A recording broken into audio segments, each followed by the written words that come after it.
About 5 miles from here, not even 5 miles from here, there's a town called Kearney.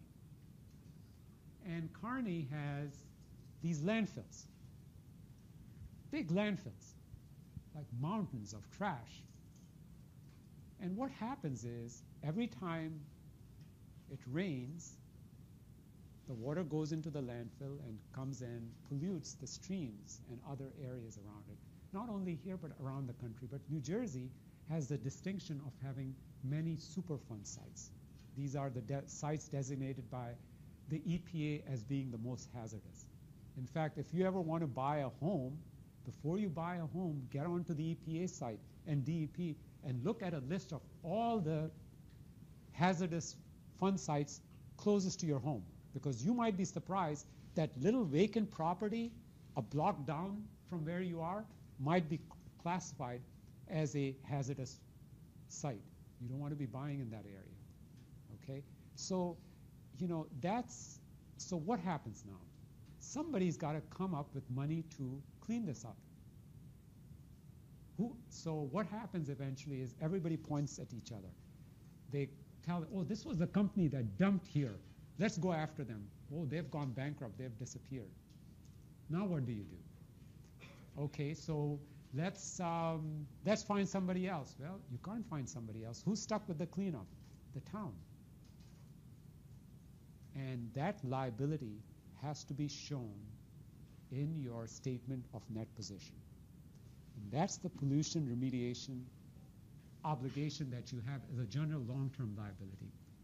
And this slide really doesn't do justice because there are criteria for when you should recognize it, because there will be big arguments between the auditors and the town as to whether you should show it or not. And basically, is it a danger to public health and welfare? Yes. Is the government in any way obligated to do the cleanup? If they are, yes. Has the government accepted the responsibility to clean it up, except they haven't done it? If yes, absolutely yes. Okay. So, and then there is a legal term, it's called potentially responsible party. If the government in any way was involved with dumping stuff there itself, it becomes then a potentially responsible party. So basically what this says is that if you have all of those, you hire an engineer goes out to the site and says it's going to cost you $5 million to clean the site.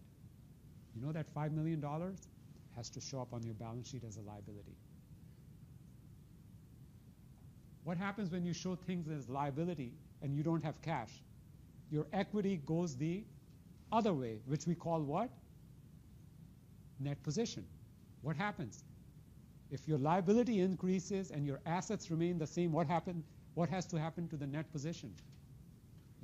It goes down because your liabilities now are taking its place. So that's what this is. And the liability is measured using expected cash flow. But again, not to get too much into it, but it's kind of interesting. Again, these are some basic principles.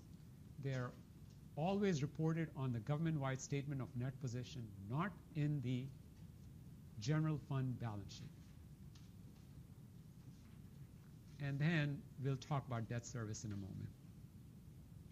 Now some calculations. Let me give you an example.